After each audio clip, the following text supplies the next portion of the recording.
Bismillahirrahmanirrahim. Assalamu alaikum. And we are meeting once again with lecture 23 of 23rd lecture of Business English. Well, congratulations for reaching so far. And what we are going to start with today, well, in the last lecture we finished our talk of report writing, and during that series of report writing we involved research process and proposal writing. So last section was basically the last lecture was the last session of that series, and from today we are going to start with the rest of items we need to cover on our syllabi. And today the topic that we are going to talk about is the writing process. One very important thing. Well, talking about writing process now will enable you to understand how it is important to write different drafts of writing, as we have gone through the process of, the discussion based on different types of technical document that you produce regarding business. So what we are going to learn, we will discuss the different steps in writing process, which are pre-writing, writing, and rewriting, or which are planning, drafting, and post-writing. Planning, drafting, writing, and post-writing. So you can give them any name, but the concept is pre-write, write, and post-write, or rewrite. The rationale for the writing process, we will discuss that pre-writing helps you examine your purpose, determine your goals, consider your audience or audiences, and gather your data and determine how your content will be provided, addressing all the needs that are there to be addressed. And then writing phase, the second stage, helps you organize and format your draft, and then rewriting helps you polish your final document for submission or handing over. Alright, so let's start with our today's discussion for writing process. Well, first of all, we need to be sure that writing process involves minimum 3 steps, although they can be 4 at times and they can be 5, and sometimes the draft stage may take 2, 3, or 4 drafts of writing before it gets into the final stage. You can have first draft of writing, second, third, fourth. So drafting stage is flexible depending on the situation that you are in. You can have as many drafts as you want. However, the standard stages in writing process are pre-writing, writing, revising or revision, and editing or the final draft of writing. In pre-writing stage, what you do, normally in the pre-writing stage, you choose your choose or narrow your topic. First of all, you choose your topic, you think about it, you plan about the ideas and the directions, you point your directions, and then something makes you move back and forth, and you redo your topic, or you re-choose your topic, or you narrow down its limits and scopes, and then you would like to narrow the area that you want to really dig deep into. And then you determine these 5 important elements of your draft, whatsoever you're writing. It can be a memo, it can be a letter, it can be proposal, it can be a report, it can be anything. Whenever you are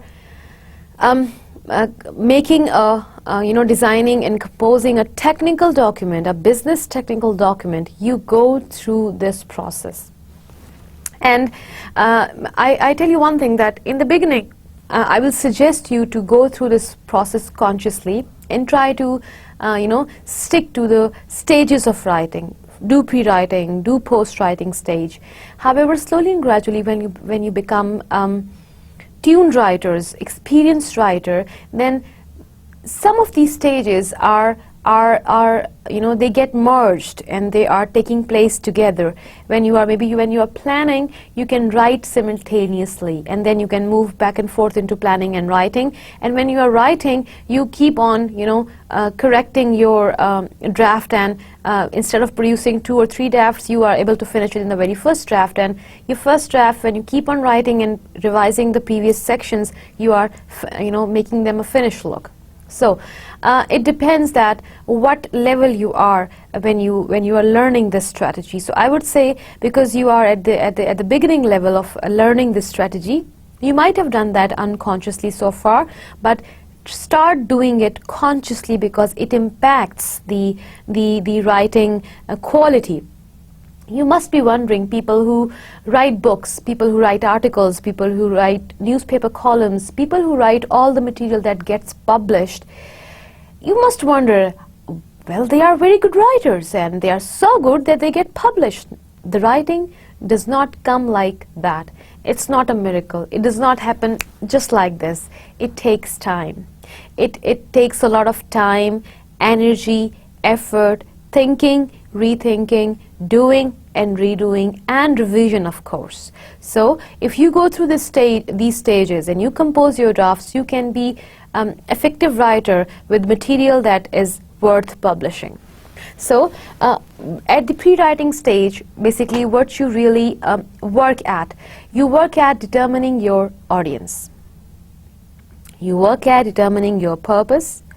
You work at determining your tone. I hope by now, when almost we are done with 50% of our course, rather 70%, you are pretty much familiar about these important elements of business documentation: audience, purpose, tone, point of view, the argument that you are, the point of view that you are putting forward, and the tense, the language accuracy that is required in order to put your message in. And then you explore your topic in detail, you collect all the information. This can be secondary, this can be primary, and then you make a plan how you are going to code your message in the language, what format you will use, and then you sit down to write your document. Now, what do I mean by choosing or narrowing your topic? Well, your topic should pass the 3 questions test. You have to test your own topic by posing these 3 questions onto that.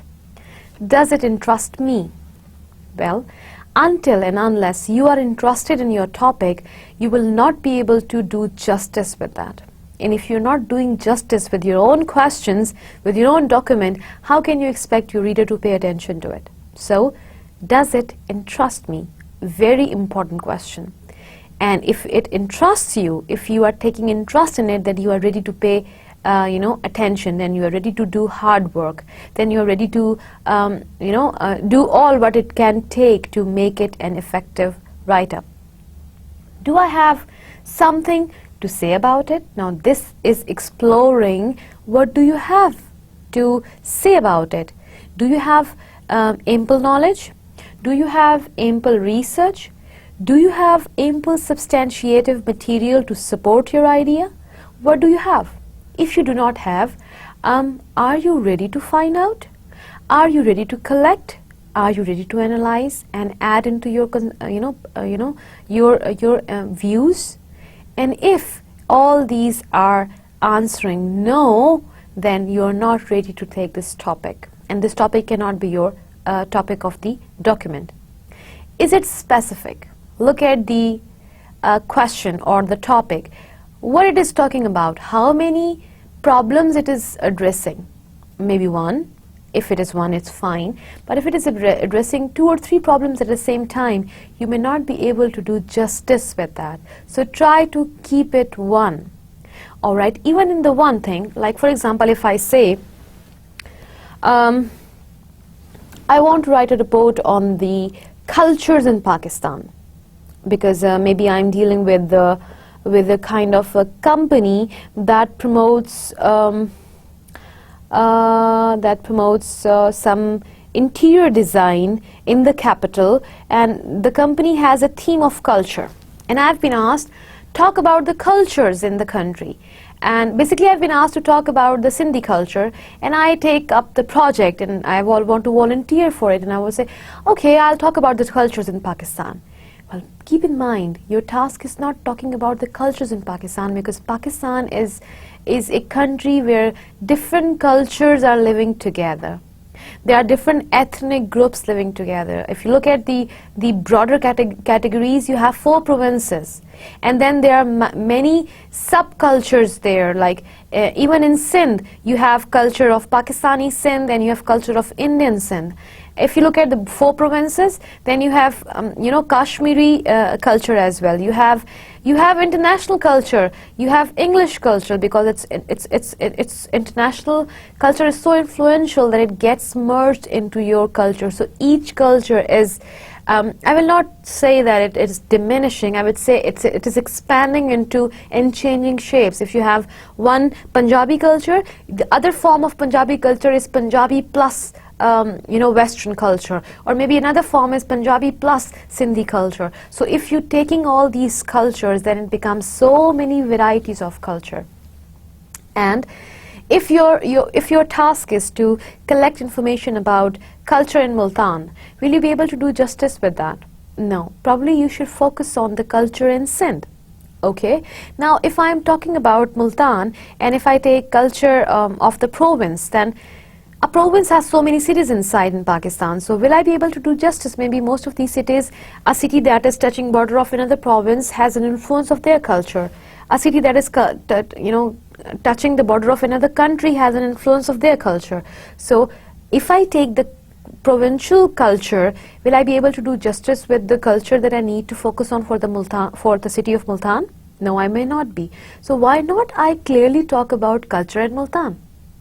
Why do I need to create this prelude and then get into my topic? Directly get into your topic. Make it specific. Multani culture. That is your idea now. Again, you need to be sure about, because culture is culture captures the way of living. And when we say way of living, we are talking about so many things together. A culture will involve the way you live your life, the way you get dressed up, the way you have your food, the kinds of foods, the way you cook them, the way you serve them, the way you greet people, the way you meet people, the way you walk, the way you talk, your language, your preferences, your practices, everything becomes a part of your culture. What is it that my company is interested in? So maybe my company is interested in the way we celebrate our weddings, because it's a company that sponsors and that offers its services for wedding interior decoration.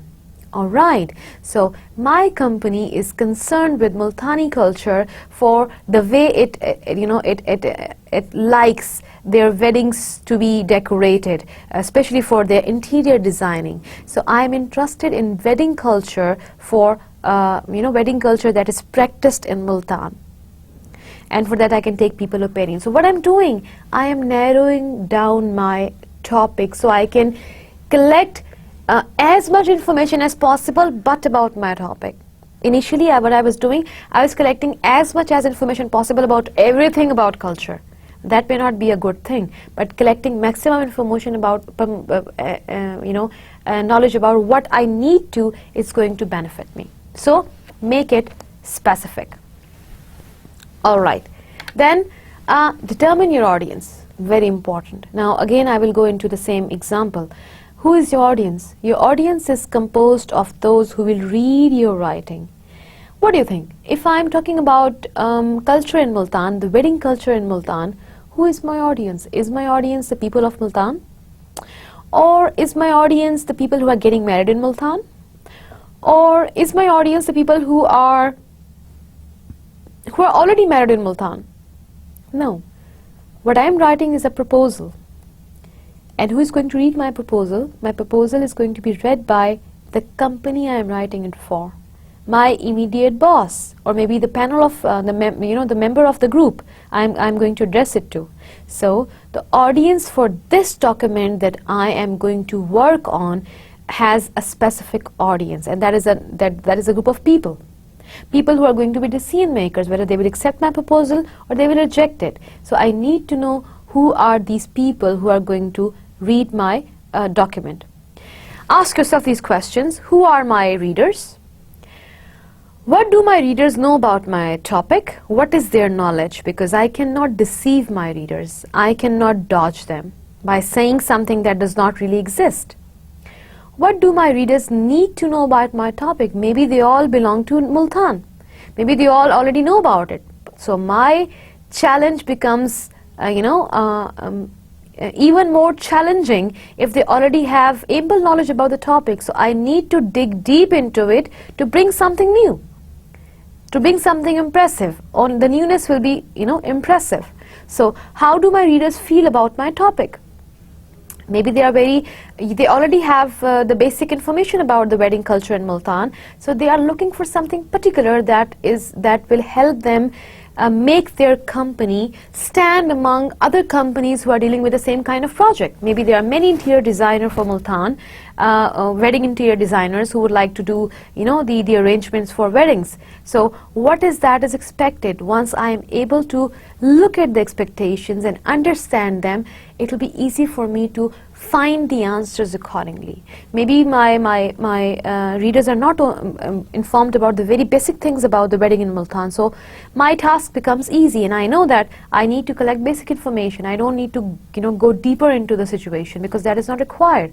I need to save my time, I need to save my energy, I need to save my money. I will not be meeting so many people. Only meeting a few people will help me get the required information.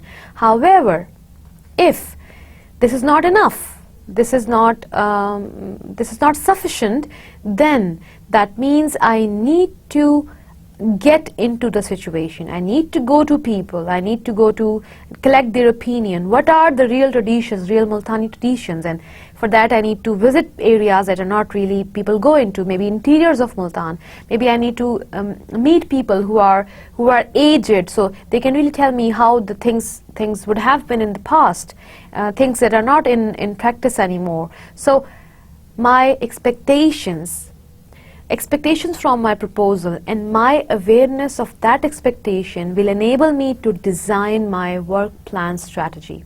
You remember in the last lecture we extensively used this term, your strategic plan.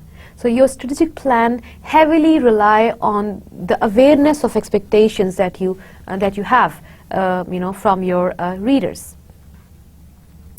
All right, moving on. What do my readers expect? So, connecting idea, how do I know about the expectations? How can I form a list of expectations? Well, for that, you need to think about these questions. Standard written English, do they have any standards of language that they are following? Okay. Do they have any standards of accuracy?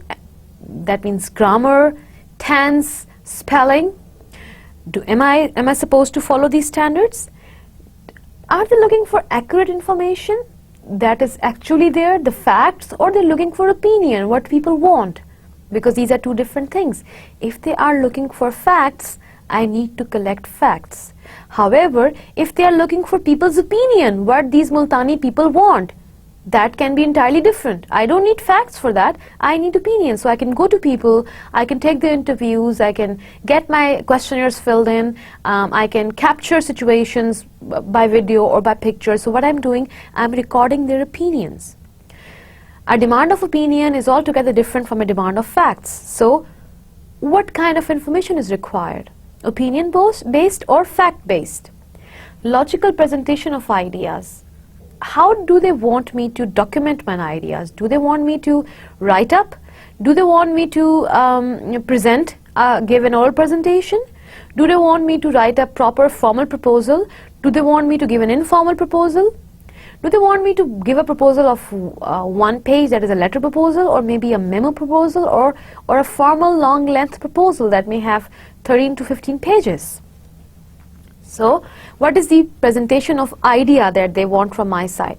Now, follow directions of the assignment. Whatever the assignment directions are, if there are any directions, well, that will make your life easy. You can follow the directions and can do accordingly. However, usually the directions are not there. You need to understand them. So it adds into your task. First you need to know what are the expectations, then you act upon them in order to meet them, right? So what are the length requirements of the document? At times you can clearly ask about the requirements. At times you have to predict and anticipate, and this anticipation and prediction is very important, because at times there are situations when people do not want to share that they are working on a proposal for something. They want to keep it secret, and if they are going to talk about it by asking people, or their people who are over them, who are controlling them, the secrecy will not be maintained anymore. So at times you cannot really state these things in black and white and get information in black and white. You have to explore, research about the expectations. What is my timeline? What does the assignment consist of? Is research required? Is it something that I need to research for? What format should be used? Alright. Now, after determining your, narrowing down your topic and determining your audience, now determine your purpose. Well, purpose is the reason you're writing for. All this effort is basically, being steered by the purpose. So so you can say that it's the steering wheel. Unless you know the direction where you have to go, you cannot really travel. So all this journey is basically guided by the roadmap that you set for yourself. So if the roadmap is not there, you will not know where to go and why to go there. So your reasons, your logics, and your purpose statements are always there to help you and give you directions where to go and how to go. So whenever you write, you always have a purpose. Most writing fits into one of three categories: expressive writing, informative writing, and persuasive writing. You remember in the beginning of the talk of the business writing, we talked about the purpose of technical writing, technical business writing, and we brought them into two broader categories: informative and persuasive. In fact, both of these writings are expressive in nature as well. So these are three broader categories, and anything that you are writing while being a business technical writer, you are basically dealing with one of these categories, or maybe two of them together, or maybe all three of them together. More than one of these may be used, but one will be primary. One category will be there in any case. So be clear about which category you are addressing. Now, determine your tone.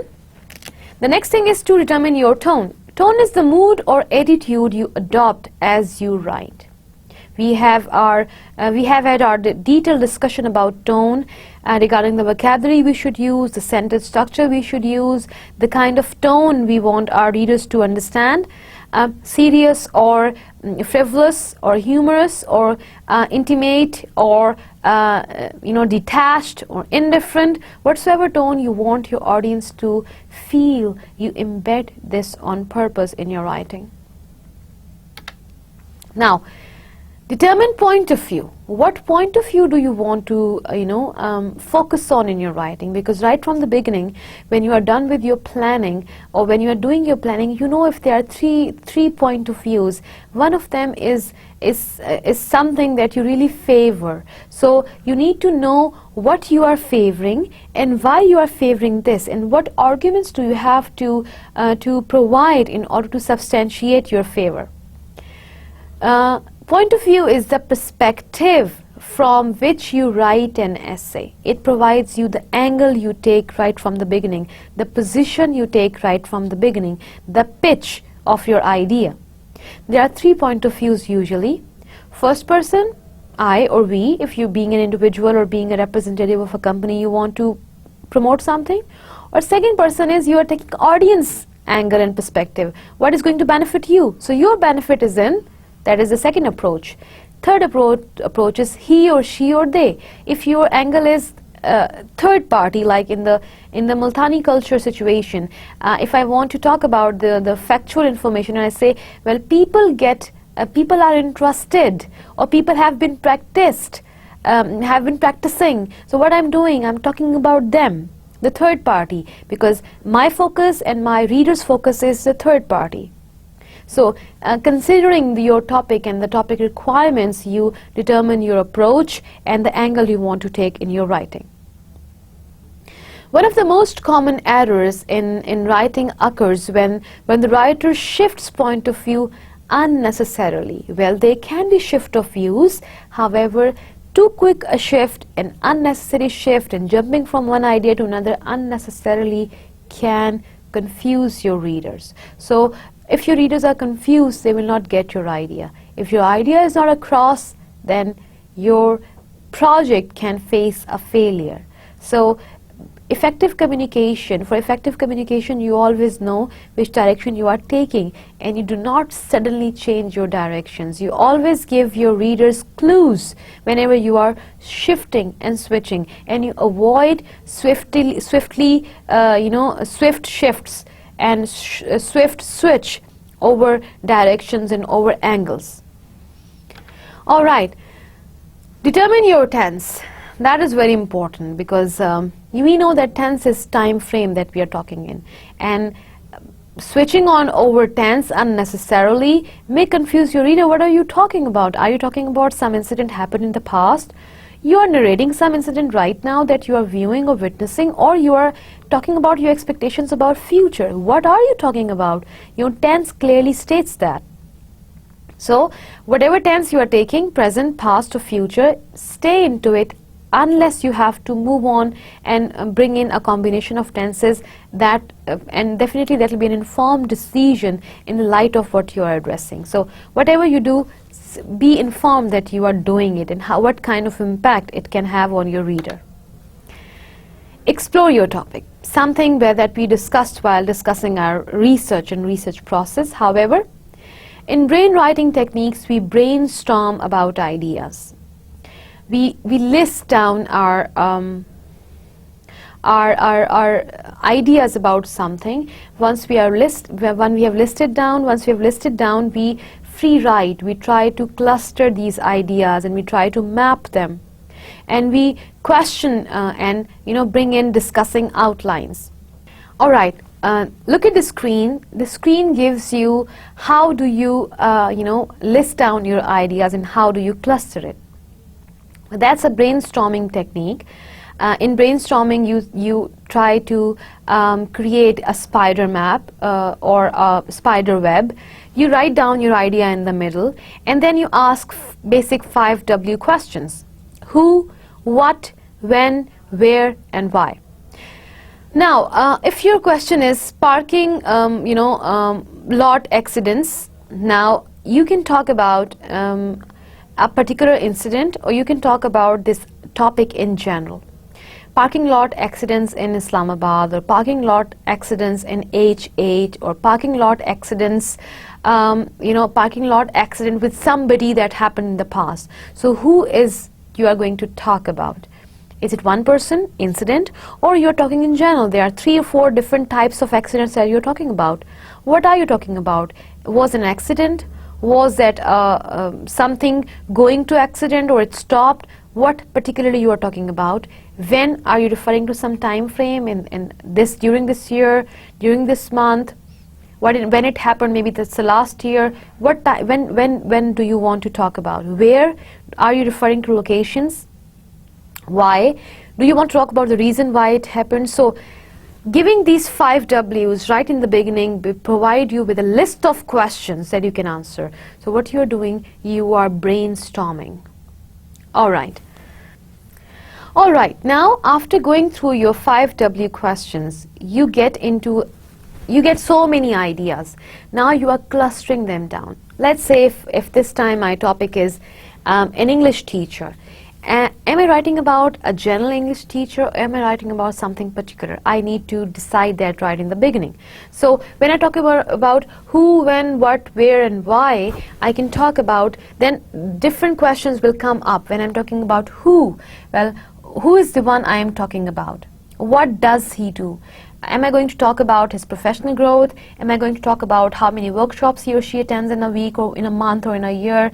And then when I say professional growth, what do I mean by professional growth? The number of presentations that the person offers, the number of conferences that the person attends, or if I'm talking about the special projects that the person takes, am I talking about the workshops, students' workshop, course web pages? And if I'm talking about the committee work that the person does, is it that his or her departmental contribution or committees, or about the division committees, or about the institutional committees?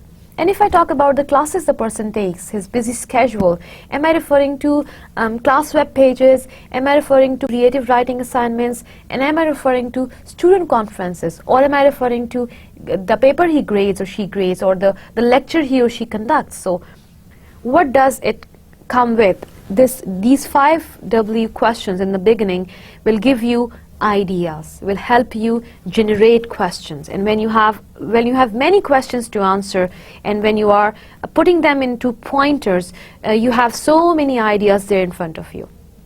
Now what you start doing, you start making clusters, and out of these clusters your categories will emerge. Okay, and your categories will let you know that what you are talking about, you're talking about professional growth of an English language teacher that depends on maybe the amount of community or committee work he or she does, the amount of the amount of the professional growth opportunities that he or she makes use of, the amount of the special projects he or she takes up, or the classes that he or she manages. So these are the 4 areas that help you understand what you're writing about is the the professional growth of an English language teacher. So this is how you plan your work. Alright, so moving on with this, then you make a plan. Once your ideas are there, before you begin drafting your essay or your article or whatever document you are composing, you should make a plan, a roadmap, as I mentioned earlier. You review, you evaluate all the ideas and weight them, whatever is good enough to write or include into your set of arguments, and organize ideas looking at which one should come first, which one should come second, written in your pre-writing draft, and then make a plan for your draft, the essay or the write-up that you're going to do. You should think about a thesis statement, your hypothesis, or the statement that you're going to prove later on. Provide your supporting details, talk about all the supporting details, enlist them with you, so you know that I have all the supporting details with me. Think about the order that you are going to give to your write-up and the structure your write-up will have, whether you are dealing with the internal structure of your write-up or the external structure, the formatting as well as the internal coherence that you are going to provide to your text. Now what is this thesis statement? The thesis statement expresses the main idea of your essay, the central point that your essay develops and your essay supports. Or when I say essay, I mean to say the write-up that you are doing. It can be any kind of technical document. Well, and then what it means by, what it should be. Your thesis should be accurately, you need to accurately predict your, write-up's direction, emphasis and scope. Like we said, when you are giving the introduction of your proposal, you need to know what directions you are taking, what is your emphasis and what is the scope. Make no promises that the write-up will not fulfill. Be accurate in your expectations and in your objectives. Be truthful. Be direct and straightforward. Not be an announcement, statement of opinion, or statement of fact. All right, then your supporting details. Well, be sure to evaluate the information in your pre-writing write-ups carefully and rigorously in order to choose the best among the supporting details for your write-up. Primary support and secondary support are the 2 kinds of these supporting details, and you need to clearly define. You should know what are the arguments that are your primary support, what are the arguments that are your secondary support, and how you are going to use both of these types in order to support your document. The primary support section basically, or the primary support supporting details are the major ideas or examples that back up your main point or your point of view. However, the secondary support details which further explains your primary support. Alright, then basics of good support. How can we filter our supporting documents? How can we find that this is good or this is not that good, not so good? Well, the good supporting details will relate directly to the main point, considers readers' expectations. Does it provide enough information, or the relevant information, or it is adding into the meaning that I'm making? Is it detailed or and specific? If your supporting detail is answering these questions, and yes, that means this is good enough to include into your draft. Now, when we talk about order, we are basically talking about organization. The order is the sequence in which you present your ideas. There are three types of order: time, chronological order, space order, and emphatic order, order of importance, least to most or most to least. You provide your document a structure, some organization. Consider how your essay will be organized. Then create an outline. Simple outline of a standard should involve 5 paragraphs or 5 sections in your write-up. The introductory section, the body section. Body can have further sections inside, 1, 2, 3, 4, 5, depending on the length of the document and depending on the needs of the topic that you're addressing, and then the conclusion. So fair enough document has a proper introduction, the body, and the conclusion. Now let's start writing. The writing stage involves, during the writing stage, you should create an essay's title or a write-up's title, compose a draft, and when you compose a draft, you should not forget that a draft is the first whole version of all your ideas put together. It's a dress rehearsal kind of thing for a final ceremony. So you should plan to revise your draft several times throughout the writing process. Now, creating your title is very important because that is the first impression of your document. Your write-up's title should be original, be a reasonable length, reflect your topic, be lively and attention-getting. Your title should not be generic, repeat the assignment, or be in all caps, be in boldface, quotation marks, or underline or italicized, be followed by a period.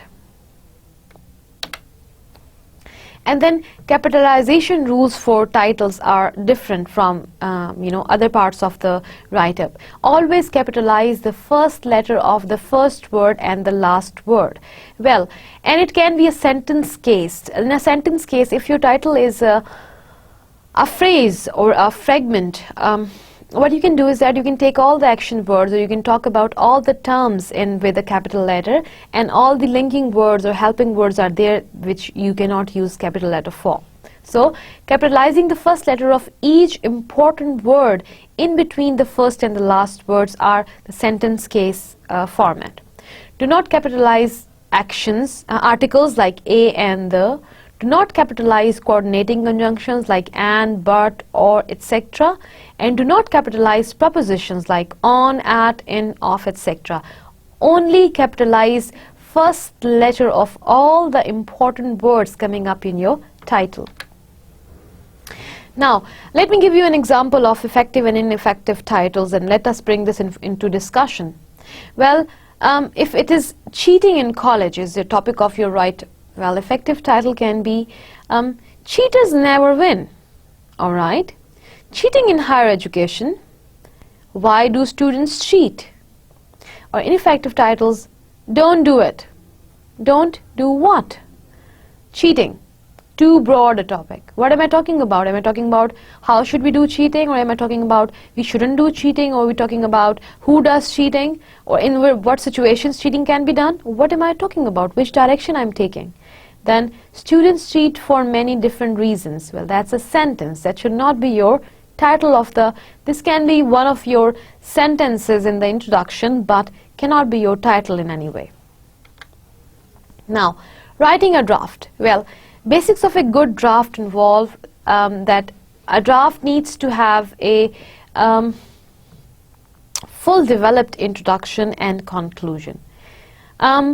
If your introduction is developed, your conclusion is developed, that means you have already worked on the body. So it means that you need to have these three parts ready: your intro, your body, and the conclusion of your write-up. It has fully developed body paragraphs, each containing a topic sentence, at least 2 examples and some supporting details. And if there are many paragraphs inside, there are many sections inside, each section or each paragraph should have a linking sentence, should have a linking part that links the previous part with the coming one. If there are 2 paragraphs, the last or second last sentence of one paragraph should be linking for the next paragraph, and if there are 2 sections, the last part of one section should be linking to the coming section, should open up or prepare grounds for the section to play its role. Now, it should follow standard structures and use, it should use complete sentences. Alright, now how to write your introduction? Well, that's very important because it's like face of your document. And if there are girls on the other end, you will understand, or even if there are boys, you will understand that how much attention we put onto our face whenever we are going and seeing somebody, or whenever if we go and meet somebody. We try to wash our face and do best job that we can do by putting on makeup or by putting on moisturizers, and we want to look our face, we want our face to look pretty. Well, at times I don't really agree with it. We are what we are, but we try to make it up a lot for different reasons. Well, so however, if you're not making it up, you should present it in a presentable way. If this is what you are, do not put it in a shabby way. So it has to be presentable introduction. So be a minimum of 4 to 6 sentences. Tell the audience what to expect from your discussion, and move from general to specific with the thesis as the last sentence in the introduction. And get the reader's attention. Set the tone for the rest of the essay. Well, strategies for developing an introduction include providing background information, telling a personal anecdote or a story or an incident, beginning with a quotation, using an opposite, or asking a question. Now, write your body paragraphs or supporting details or supporting sections of the document. Well, each supporting section or a paragraph should develop one of the specific points mentioned in the thesis. So each body part, whether it's a paragraph or a section, should contain a topic sentence or topic section, main idea of the main thesis, and primary support examples, and secondary support the details. Now, what are these body sections or body paragraphs, and what relation do they keep with the topic sentence or the thesis statement? Well, a topic or statement or a thesis statement expresses the main idea of the whole document. So begin each body section or paragraph with a topic sentence that narrows the focus of the paragraph, that tells us what is this section or paragraph about. Accurately predict the direction of the section or paragraph, or refers back to the thesis statement. What we are serving our primary objectives. So what are those primary objectives, and how does this section contribute towards the understanding or developing idea for the objectives, and which objective this addresses. Now, body and supporting details must have unity. They all should correspond to each other and to the basic or main idea or the thesis statement. They should have supporting details, and they should have coherence. Like unity stands for that everything refers back to main point. Supporting details stand for examples and illustrative details that you provide. And coherence, the strategy, the device of developing coherence, all points connect to form a whole.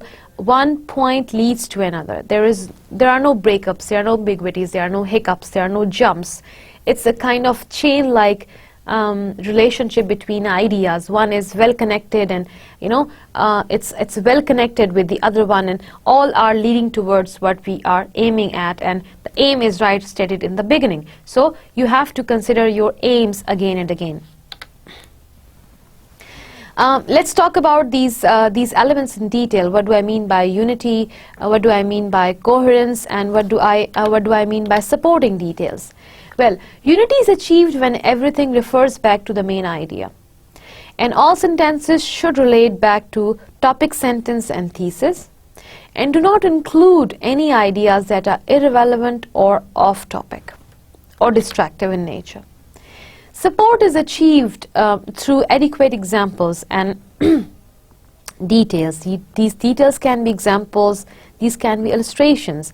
You can use graphic illustrations, you can use verbal illustrations. Each of these body sections or body paragraphs should include at least 2 examples to support the main idea of the paragraph. But that's a relative numbering. You can use as many as you would like to, but there should be 1 or 2 to support your idea. So each example should include at least 1 specific detail that further illustrates your point. Now, coherence is achieved when all points concerned to form a whole. One point leads to another. Coherence is mainly achieved through the use of transitions. Now, these transitions, words and phrases which connect your sentences so that your writing flows smoothly. And there are families of transitions and cohesive devices. And then you reach to writing your conclusion. The concluding paragraph should contain a minimum of 4 sentences. Refer back to the main point but not simply repeat the thesis. Make an observation on what is written. Not introduce any new idea in the conclusion, because conclusion is the reinforcement of all what has already been discussed, and create a sense of closure.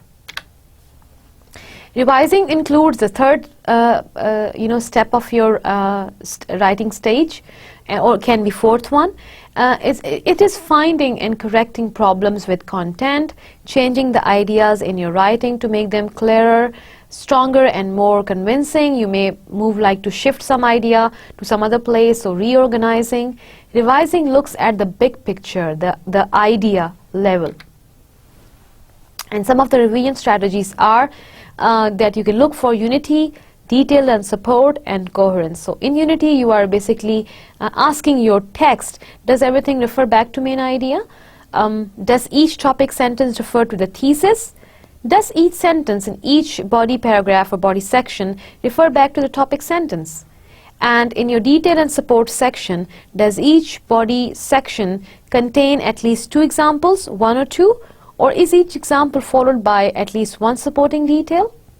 And for the coherence, you can ask, are all points connected to form a whole? Going back to the main thesis, are illustrations used to move from one idea to the next? There is some connectivity. And some revision tips will involve taking a break from your draft before attempting to revise. Detach yourself from your writing and then go back with fresh mind. Read your draft out loud and listen to your words. Imagine yourself as your reader. Look for consistent problem areas. Get feedback from peers and get help from a tutor if you can. And then editing stage involves finding and correcting problems with grammar, style, word choice and usage, and punctuation. And editing focuses on the little picture word level. And some of these strategies would involve keep an error log to help you identify your problems areas and improve your writing, because if you have a problem area, that will be present in almost all of your works. Or however, there can be some mistakes too. When editing, review your paper for one type of error at a time. Don't try to read through looking for each and everything all at once. And some tips will involve work with a clean printed copy, double space to allow room to mark corrections. Read your write-up backwards. Be cautious of spell check and grammar check and tense check. Read your work out loud so you can expect how your readers will understand it. Get feedback from your peers, get their review, and work with somebody who can check your work for you. However, self-review is very important too. You should never move to peer review without first completing a self-review, revising and revisioning and editing on your own. You want your peer to look for mistakes that you were unable to catch yourself. Do not impose your work on others. After you have reviewed your own work, make the necessary corrections and print a clean, revised copy before moving on to peer review. And then peer review demands, some particular things. It's important to make the peer review process useful by looking at these things. Now, basics of useful feedback can be, it is given in a positive way, it is specific, you're not aiming at demotivating the writer, but to encourage him for his, for his efforts. So it offers suggestions if there are any corrections to be made. It is given both verbally and in writing, so the writer is able to keep a track of it. So if you're being a peer reviewer, you need to take care of these things too. And let me show you one sample of order here. All right, so screen would show you how your document can be used, your planning stage can be used in order to help you draw a complete structure of your outline that you're going to draw. You can use different colors, different clusters of information to design your document. And in the document, you can talk about the order, the headings, the subheadings, the spacing, type size and typeface, and then you can talk about the axis, the bulleting, the color, the font, numbering, underline, bold, italics, whatsoever you're going to use, and how you're going to, what order and what face you're going to give to your idea. All right, so this was the talk about subject matter, and our subject matter today was learning the writing process for English business technical documents. Now look at the screen, it provides you some web resources to further enhance your skills into it. If you want to look into it in detail, these resources should help you to take into more details. It's time for our listening activity and the language expansion task. So what you are going to learn today, you are going to learn how to conduct successful meetings.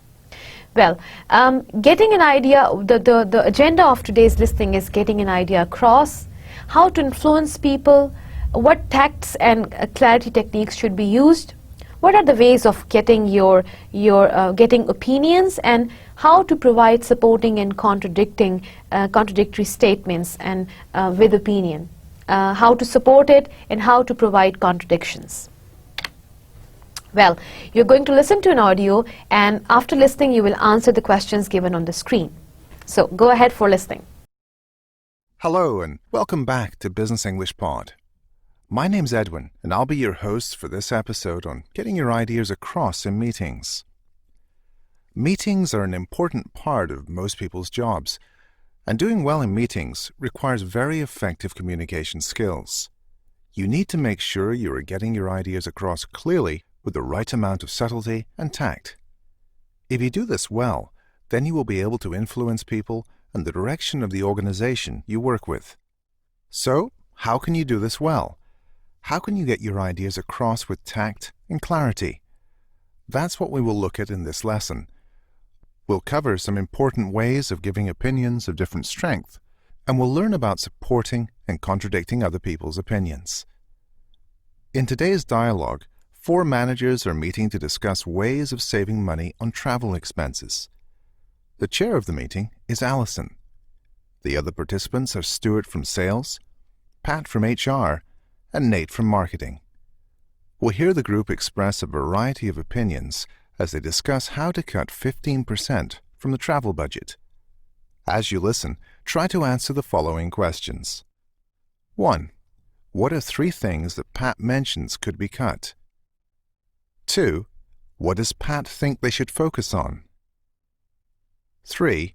Why does Stuart disagree with Pat?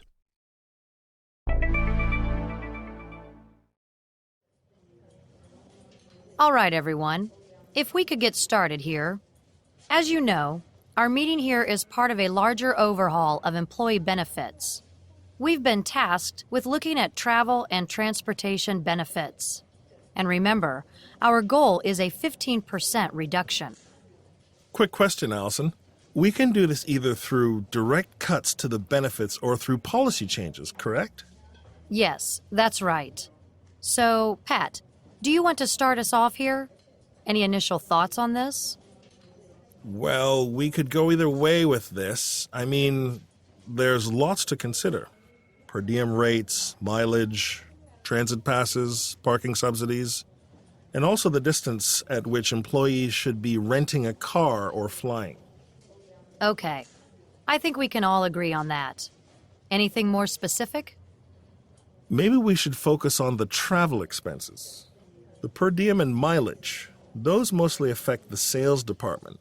The others affect all employees. And the fewer people we affect, the better. Do you really think so, Pat?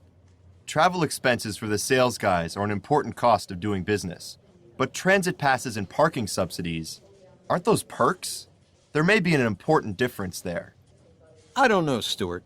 I think Pat's right. Our mileage rate is what? 55 cents a mile? That's above average. And those sales guys get a pretty generous per diem. All right. Now I hope once you are done with your listening, you would have marked your answers. So let me share the some ideas with you for you to see if you could get that clearly. When it says what are the three things that Pat mentions could be cut, they talk about 50% reduction, and it's the mileage, transit expense, and parking subsidy that they are talking about should be cut down. However, Pat thinks they should focus on travel expenses and transit expenses. However, we find Stuart disagree with Pat, and he says on the option of mileage rates and transit expenses, he has a point of view that is contradictory in the beginning. However, later on, after casting down the idea, he takes Pat's sides. All right, now you're going to listen to some techniques, some language expansion techniques, and here you will learn how to ask attention of the members of the meeting, and there you will learn how to point the goal, how to direct the goal, how to identify what are the purposes or what is the purpose of the meeting. Then you will also learn how to ask somebody to add clarity into for whatever idea has been across. How do we confirm ideas? How do we express our opinions and getting discussion going? And how do we give neutral opinions which are not fully formed? And how do we forward our disagreements by putting into structures which are not really offending, and they sound inquisitive than sounding negative altogether. So go ahead for the audio and try to track these things down. Now, let's go through the dialogue again and take a closer look at the language and techniques used by the speakers. All right, everyone. If we could get started here. As you know, our meeting here is part of a larger overhaul of employee benefits. We've been tasked with looking at travel and transportation benefits.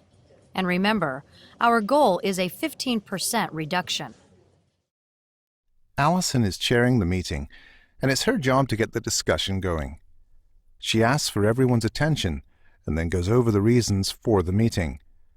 She starts by reminding everyone of the overall purpose of the company's initiative. That purpose is an overhaul or total change of employee benefits. Then she identifies the group's specific aim.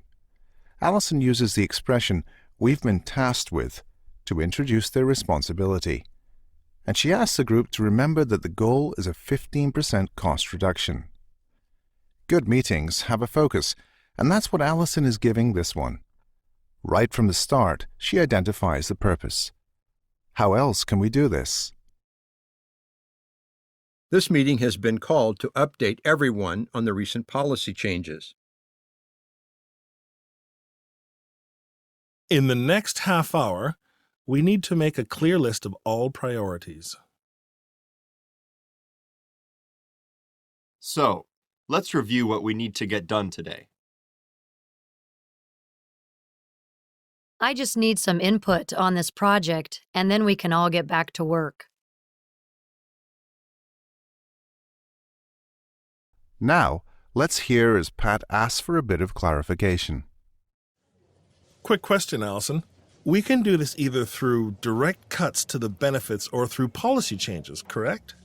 Yes, that's right. So, Pat, do you want to start us off here?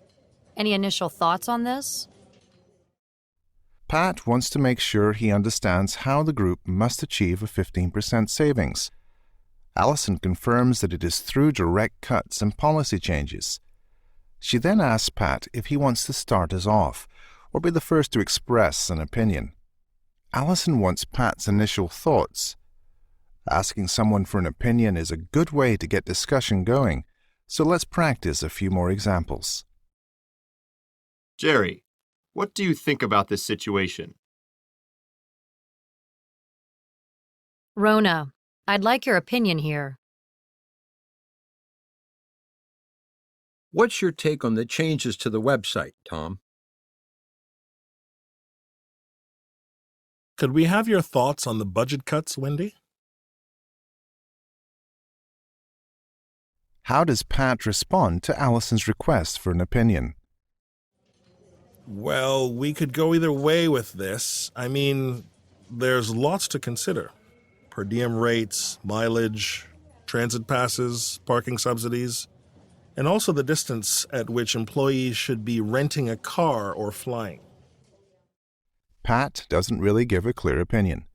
He says they could go either way, and that there's a lot of things to think about. In fact, Pat is expressing a neutral opinion, one that doesn't take a clear position. He may not want to come across too strongly at the beginning of the meeting, or he may not yet have a fully formed opinion on the issue. For these and other reasons, you should be able to express a neutral opinion in a meeting. Here are a few ways you can do that. I think both options are pretty good. Overall, there's some good points to support this approach, but we also have to look at the downside. Well, I can see advantages to both choices.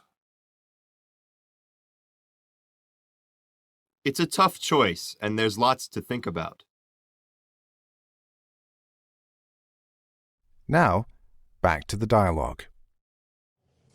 Okay, I think we can all agree on that. Anything more specific? Maybe we should focus on the travel expenses. The per diem and mileage, those mostly affect the sales department. The others affect all employees, and the fewer people we affect, the better. Alison clearly wants a more specific opinion about what to do, and Pat obliges, saying they should focus on the benefits that affect the salespeople rather than those that affect all the employees. But not everyone agrees, as we can hear.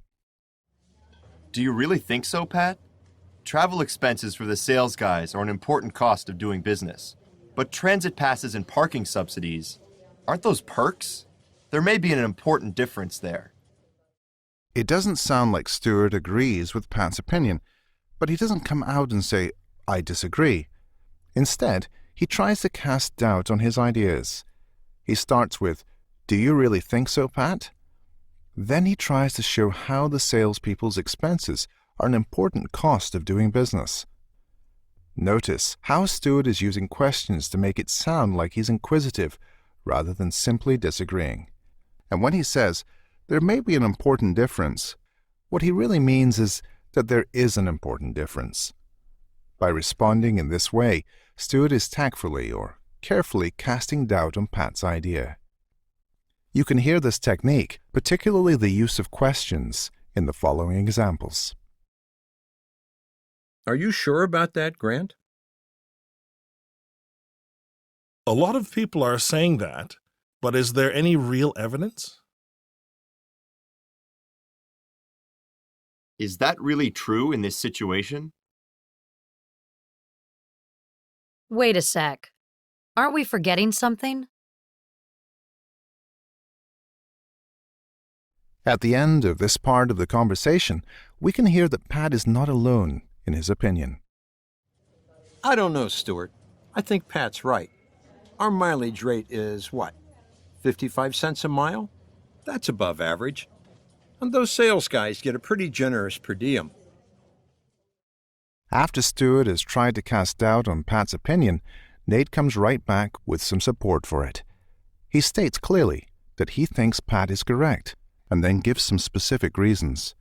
He says the mileage rate is above average, and that the per diem or daily expense allowance for salespeople is generous or high. Here are some more ways you can support someone else's idea in a meeting. I think there is a lot of support for that idea. Well, the next part of the audio is going to talk about, how do we provide supporting details to support someone's idea. And these are some starters that you will listen in the following part of the audio, which will help you to, start your talk regarding where you're providing support to someone's idea. And then the later part will talk about the language exercise for giving neutral opinions. How can we put forward neutral opinions? You will listen to some expressions like talking about either way, talking about both choices, talking about some good and bad points, talking about advantages to both approaches, and talking about many things to think about. Go ahead for audio. That's how I see things too. I'm with you 100% on this one, and here's a few reasons why. That makes a lot of sense to me, too. I've seen plenty of other examples to support the point Jill's making. The meeting is obviously not finished, but we'll have to wait until the next episodes to hear how the exchange of opinions plays out.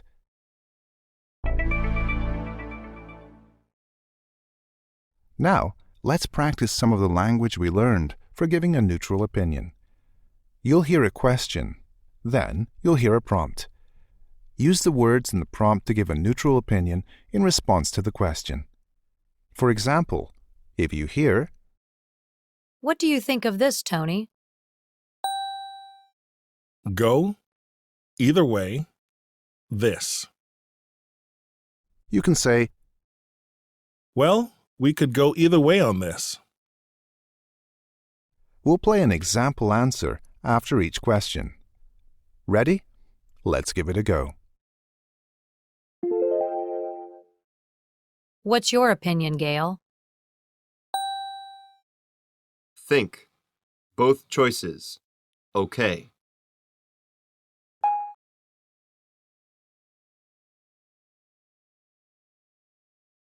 Example answer. Well, I think both choices are okay.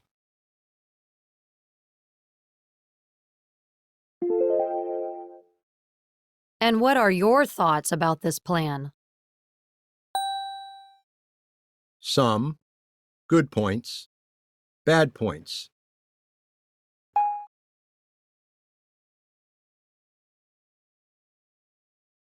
Example answer. I think there's some good points and some bad points.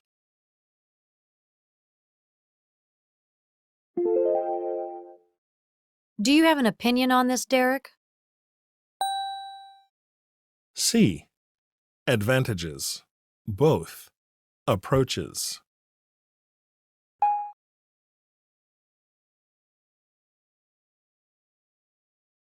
Example answer. I can see advantages to both approaches.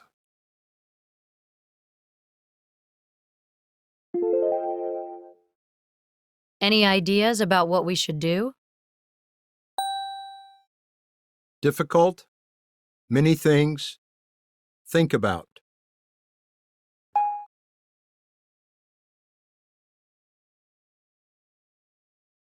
Example answer. It's pretty difficult, and there are many things to think about. Well, this part of the listening exercise will give you a vocabulary activity where you are given some blanks to fill in. You will listen to those blank spaces, and you have to talk about travel subsidy, tasked, perks, and starts us off expression. Go ahead with this part of the audio to exercise vocabulary. Now, let's practice useful vocabulary and idioms. You'll hear a series of sentences with a word replaced with a beep. Repeat the whole sentence, saying the missing word. For example, if you hear, I think the travel is much too high. you can say, I think the travel subsidy is much too high. After each response, we'll play the correct answer. Let's begin. Today we are with reviewing the budget. Answer. Today we are tasked with reviewing the budget. Google offers many good to its employees. Answer. Google offers many good perks to its employees. Todd, could you us off with a financial report? Answer. Todd, could you start us off with a financial report? I think $60 is a great per rate. Answer. I think $60 is a great per diem rate.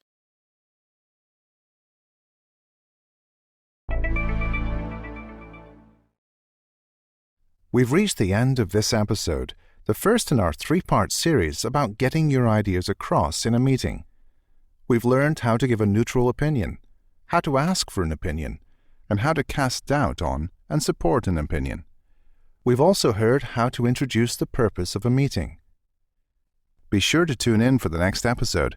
We'll hear the group of managers agree and disagree with each other as they try to come to some kind of decision about the changes to employee benefits. For more practice, premium members can access the online quizzes and study notes for this and other episodes in the new Learning Center. Not a member yet? Then head over to www.businessenglishpod.com and sign up for a free trial to preview some of the extra resources available to members. Thanks for listening, and see you again soon. All right, so this was all for today's talk. What we learned in today's lecture is we learned about the different stages of writing that we need to incorporate in a writing process, which is pre-writing, writing, and rewriting or editing.